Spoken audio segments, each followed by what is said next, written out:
Morning. आज हम बात करेंगे आँखों में लगने वाले इंजेक्शंस के बारे में।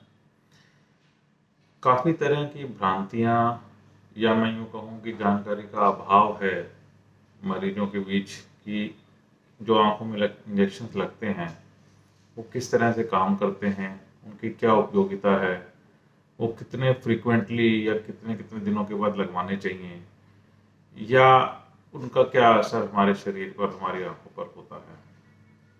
आज हमने ये विषय चुना है क्योंकि पिछले कुछ दिनों में मुझे कुछ मरीज ऐसे मिले जिन्हें उपयुक्त जानकारी नहीं थी और वो अपनी आंखों में इंजेक्शन लगवाने से डरते रहे और उस वजह से उनकी आंखों की रोशनी काफ़ी कम हो गई।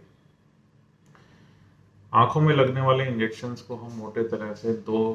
भागों में कैटेगराइज कर सकते हैं। एक ग्रुप एंटी VEGF और दूसरा स्टेरॉयडल इंजेक्शंस। ये दोनों ही इंजेक्शन अमूमन पर्दे की समस्याओं के लिए लगाए जाते हैं, रेटिना प्रॉब्लम्स के लिए लगाए जाते हैं और इन्हीं दो ग्रुप्स के अंदर मोटे तौर पे इनको हम विभाजित कर सकते हैं। अब जो एंटी VEGF ग्रुप है इसके अंदर कई सारे तरीके के इंजेक्शंस आते हैं, एवास्टिन से लेके राजुमैब, एक्सेंट्रिक्स, आइलिया और अब नया फैरिसिमैब इंजेक्शंस। रॉलिसिजिमैब भी एक इंजेक्शन है नोवार्टिस कंपनी का जो इस कैटेगरी के अंदर आता है। स्टेरॉइड्स के अंदर मोटे तौर पे एक स्टेरॉयडल इंजेक्शन जिसे हम ट्राइकॉड बोलते हैं, ट्राइएमसिनोन एसिटेट, और दूसरा एक इम्प्लांट जिसे हम डेक्सामेथासोन इम्प्लांट या ऑजोडेक्स बोलते हैं। ये इंजेक्शंस जो एंटी VEGF ग्रुप ये इसी सदी के शुरुआत में हमारे को उपलब्ध हुए और तब से लेके अब तक जाने कितनी ही आंखों की रोशनी को ये इंजेक्शन बचा चुके हैं। ये injections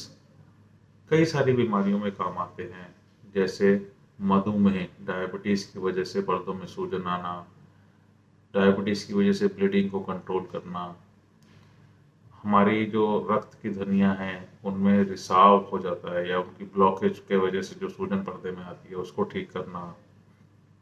age related macular degeneration जिसमें CNVM बन जाता है, पर्दे में सूजन आ जाती है उसको ठीक करना, इत्यादि इत्यादि। और अब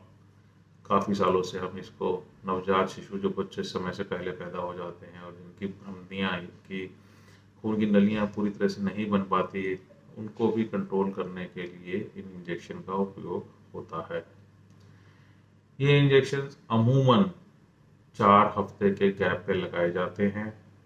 और वो तब तक लगाए जाते हैं जब तक कि मरीज की नज़र का सुधार हो रहा है या जब तक सूजन पूरी तरह से समाप्त नहीं हुई।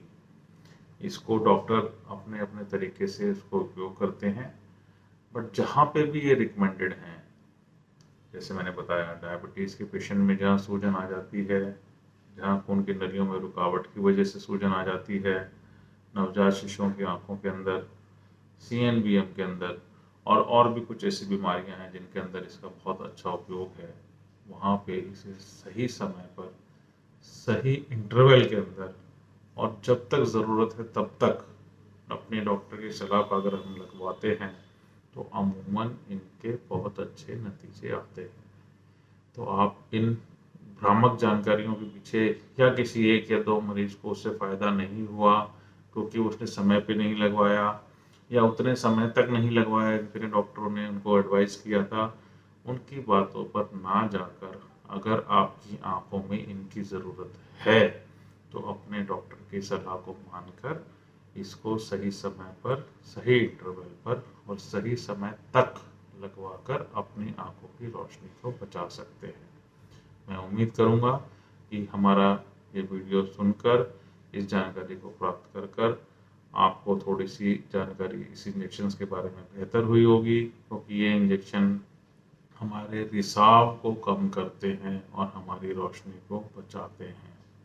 मैं आप सबसे दोबारा उम्मीद करता हूं कि आप अपने डॉक्टर की सलाह को मानेंगे